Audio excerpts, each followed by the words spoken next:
বোনের বিয়ে বলে কথা, ইচ্ছা ছিল বিয়ের 1 মাস আগে যে শপিং করব, ঘুরবো এবং বিয়ে খেয়ে তারপর মানিকগঞ্জ আসবো, কিন্তু সেই সৌভাগ্য আর হলো কই। লাইফে কত কিছুরই প্ল্যান করা হয়, বাট সবটা তো আর সাকসেসফুল হয় না। ওর বিয়ে নিয়েও আমার অনেক ইচ্ছা ছিল, বাট হঠাৎ করে বিয়ে ঠিক হওয়ার কারণে বিয়ের একদিন আগে মানে হলুদের একদিন আগে আমি ঢাকায় যাই। আমার যে কি পরিমাণ এক্সাইটমেন্ট কাজ করছিল, অনেকদিন পর ঢাকায় যাচ্ছি, তারপর আবার ছোট বোনের বিয়েতে। যদিও অনেক প্ল্যানিং আগে থেকে আমরা করে রেখেছি, জানি না কতটুকু সাকসেসফুল হবে, সময়ও হাতে অল্প।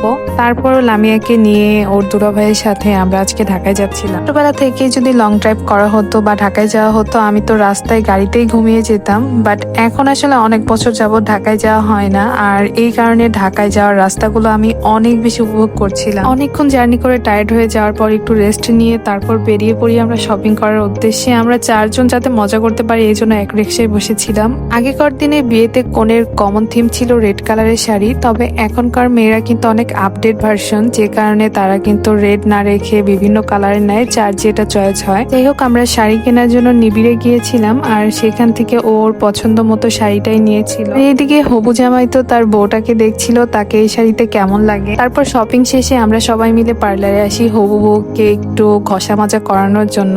আমরা ওয়ারির একটা পার্লার এসেছিলাম, পার্লারটার নাম আমার মনে পড়ছে না। প্রি ব্রাইডদের জন্য যেসব সার্ভিসের প্রয়োজন সব সার্ভিসই ও নিয়েছিল, আর আমরা সবাই মিলে শুধু অপেক্ষা করছিলাম। যাই হোক, আমরা তেমন কোনো সার্ভিস না নিলেও আমরা সবাই মিলে বউয়ের জন্য অপেক্ষা করছিলাম ওর কখন শেষ হবে। হবু বউদের সাথে পার্লারে যাওয়া যে কত বড় প্যারার কাজ। 2 বেলার খাবার নিয়ে পার্লারে যেয়ে বসলে অনেক ভালো হয়, মানে এত পরিমাণে সময় লাগে। যাই হোক, আমরা বাইরে এসে তারপর বাসার উদ্দেশ্যে রওনা হয়ে যাই। যাই হোক, বাসায় আসার পর অনেক রাতে সবাই শুয়ে পড়েছে, আর এই সময়ে আমি চলে আসি একটু হাতের কাজ করার জন্য, কারণ আমার হাতে মাত্র একটা রাতে সময় আছে। এই সময়ে আমার ড্রেসটা কমপ্লিট করতে হবে, মানে মেহেন্দিতে পরার জন্য একটা ড্রেস বানিয়েছিলাম। আর এই ড্রেসটা আসলে ফুল ভিডিও বা ছবি তেমন নেওয়াও হয়নি যে আপনাদের সাথে শেয়ার করতে পারলাম না।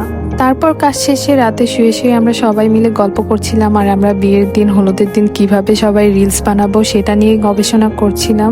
যাই হোক, আজকে আপনাদের সাথে মিনি একটা ব্লগ শেয়ার করলাম, আর সামনে কিন্তু বোনের মেহেন্দি হলুদ আর বিয়ের ভিডিও শেয়ার করব, অর্থাৎ অনেক ইন্টারেস্টিং ভিডিও আসতে যাচ্ছে। সো যারা যারা ইন্টারেস্টিং ভিডিও দেখতে চাচ্ছেন অবশ্যই আমার ইউটিউব চ্যানেলটা সাবস্ক্রাইব করবেন, আর ফেসবুক থেকে দেখে থাকলে আমার পেজটা ফলো দিয়ে পাশেই থাকবেন। আর আজকের মতো এখানে বিদায় নিচ্ছি, সবাই ভালো থাকবেন, আল্লাহ হাফেজ।